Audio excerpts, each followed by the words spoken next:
You've unpacked your story, processed your thoughts, maybe even spent years in therapy, but something still feels stuck. What do you do when talking it out just isn't enough? Welcome to Healing Beyond the Symptoms, the podcast that helps people discover the root causes of their health struggles and take back control with science, strategy, and self-awareness.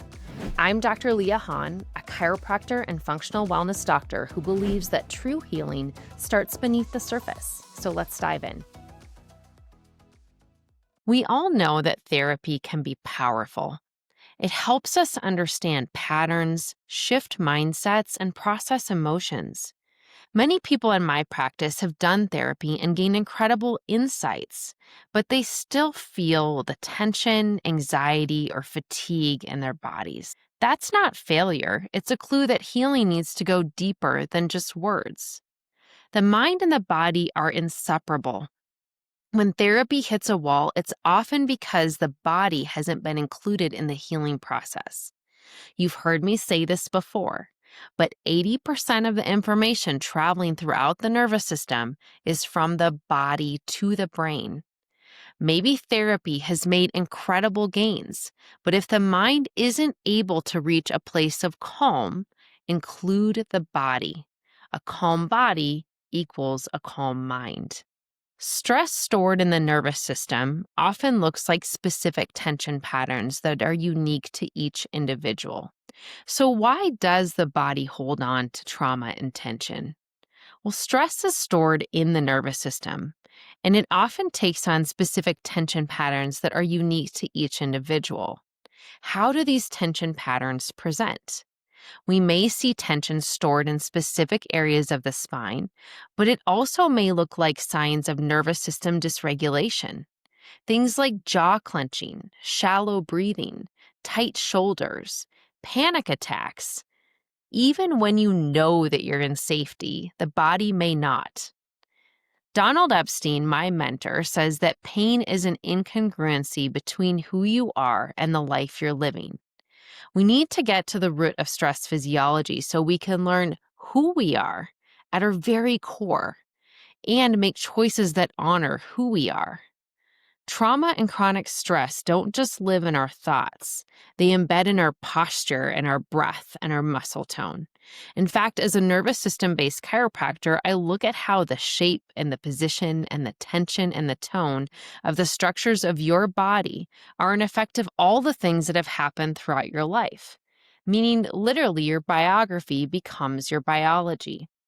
And while the nervous system is a network of 100 billion nerve cells that control our actions and our movements, our emotions, our sense of surrounding, it also defines who we are. It controls our perception of life. As a network spinal practitioner, I'm trained to see how different patterns of handling stress within your body and within your physiology also affect your thought patterns or have emotional connections. So I want to explore that with you a little bit in a deeper way. People who store tension at the base of their skull often deal with feelings of fear, especially in regards to how their life will unfold or how everything will work out. A common emotion that goes along with this type of patterning is overwhelm. How is everything going to get done? How will everything work out? I'm going to move on to a different area. People who store tension in their lower neck often are dealing with a sense of fear as well, but instead of overwhelm, it's expressed as rage or anger that needs to be dealt with. It needs to be released in a safe way. Tension stored in the lower back or the hips is often related to struggling with a sense of identity. Feelings like, who am I as a parent? Who am I as a caregiver? Who am I as an employee or a business owner? Who am I in my relationship? Is what I'm doing good enough or representative of who I actually am? Tension stored in the neck and the upper back is often related to disconnection of thinking versus feeling. We would ideally like to be in touch with our feelings and our emotions, but this patterning often is very heady. There's lots of thinking, lots of processing of emotions, difficulty to shut down thoughts. It's often used as a way to control our surroundings. The emotion that they typically can access is anger. But what's beneath the anger? Is there fear? Is there sadness? Is there grief? What emotions actually need to be addressed and connected with?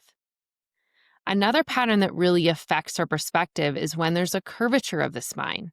This could be thought of or visualized as a scoliosis or a lateral bending to the spine.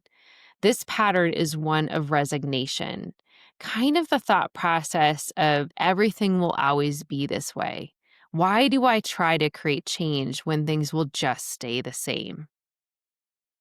Lastly, there's a different pattern in which there's a rolling or a hunching of the shoulders and a tucking under of the coccyx of the spine or the tailbone. This pattern produces a perspective of feeling like a victim, being victimized by others, being victimized by the world, by circumstances. There are so many variations to these patterns. I just went through kind of the top 5 that we often work with. They're kind of core patterns that I see consistently. But realize that when these patterns aren't addressed, the mind can think new thoughts, but the tone in which the body resonates pulls it back into these perspectives.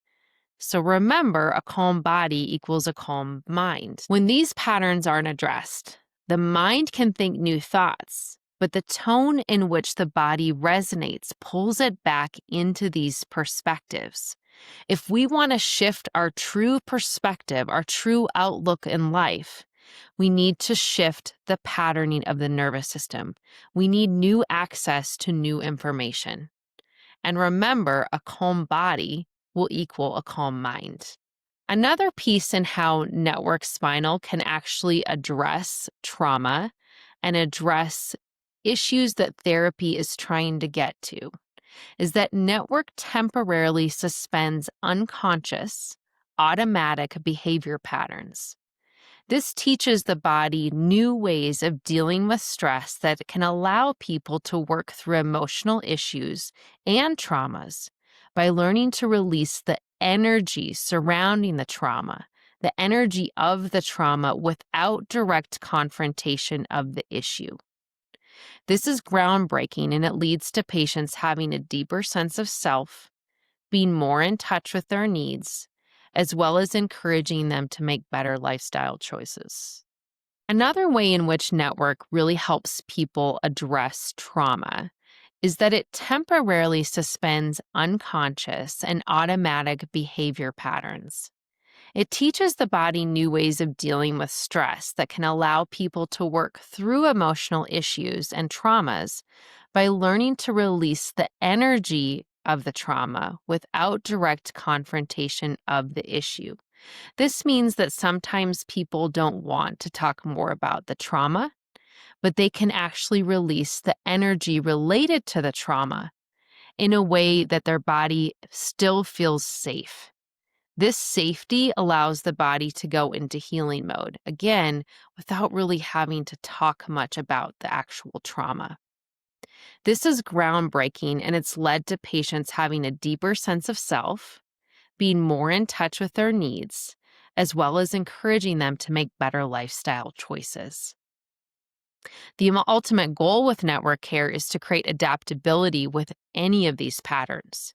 So when we think about having access or to repattern the system, with that adaptability and healing, the individual has access to new behavior patterns as well. For example, the individual that had incredible fear and overwhelm can have access to peace as their nervous system heals. The individual that's having difficulty with their sense of identity can sense confidence and balance and strength within their system. The thinker, the person with all of that tension in their neck and upper back, has access to emotion, to a peaceful mind. They can feel their mind move into blankness when they're not processing information, and they can feel a deeper level of mental and emotional peace. They can actually connect to their emotions. The victim can access their gifts. Instead of feeling like the world is constantly attacking them, they can feel like, what can I contribute to this world? What are my gifts that I can give to humanity? The person whose nervous system was stuck in maybe a lateral bend or stuck in a pattern of scoliosis develops a whole new sense of possibility. Instead of feeling resignation, they can create change and have hope for change, which gives them a new sense of energy and they can actually transform. That's the power of repatterning, the power of creating awareness, safety, and new strategies within the nervous system. Survival patterns can become default, especially when the nervous system has been patterned over many years. The nervous system keeps bracing long after the stressful event is over. Talking about it doesn't always signal to the body that the danger has passed. Remember that healing requires safety signals. The body must feel safe to release stored patterns. And safety is created through experience, not just insight. One of my first goals as a practitioner is to help the body create a sense of safety before we start to move into repatterning. When people add nervous system regulation activities to their lifestyle consistently, the ability to heal and the depth of healing is enhanced. If therapy has helped your thoughts but not your body, it doesn't mean that the therapy has failed. It just means that the next step is including somatic work, practices that speak directly to the nervous system. I had a client that had been through layers of trauma growing up and throughout her childhood. She had used therapy to help her recognize some of the patterning, but her nervous system became dysregulated and anxious very easily. It was to the point that it was affecting her career, her relationships, and things like exercise or hiking weren't really cutting it anymore. When she started network care and was able to repattern how her nervous system was handling stress and tension, she was able to gain many layers of insights, which led to further healing. She said that starting body-based care was the missing piece that made everything else along her healing path work. I want to give you some practical next steps beyond talk therapy. Notice your body cues in real time. When you feel anxious, ask, where is this showing up in my body? Can I find it? Can I sit with it or breathe into it? Will it move? Will it let go when you do this? So I want to take a moment right now, and if you're not driving and you safely can put your hands in your body, I want you to identify where you feel like the tension or the stress or the anxiety or the trauma is living within your body. So I'm going to choose the place right below my sternum and my upper abdomen, and I'm just going to sit with it in a moment of awareness. And then I'm going to take a few deep breaths. So I want you to do this with me. So I'm going to be silent for a minute so you can find that place and you can really breathe into it and create some awareness.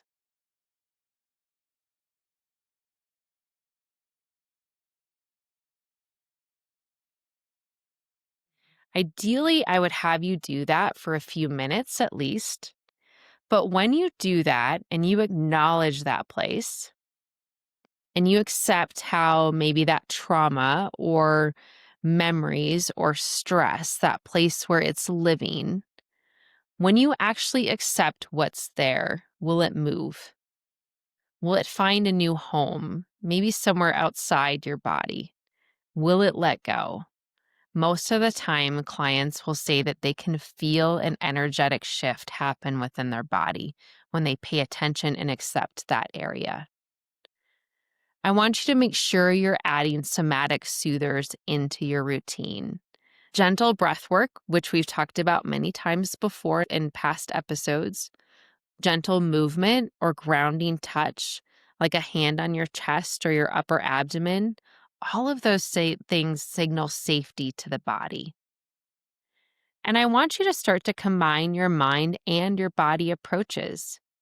Keep therapy for insight and integration, but make sure you're pairing it with nervous system focused care for deeper release.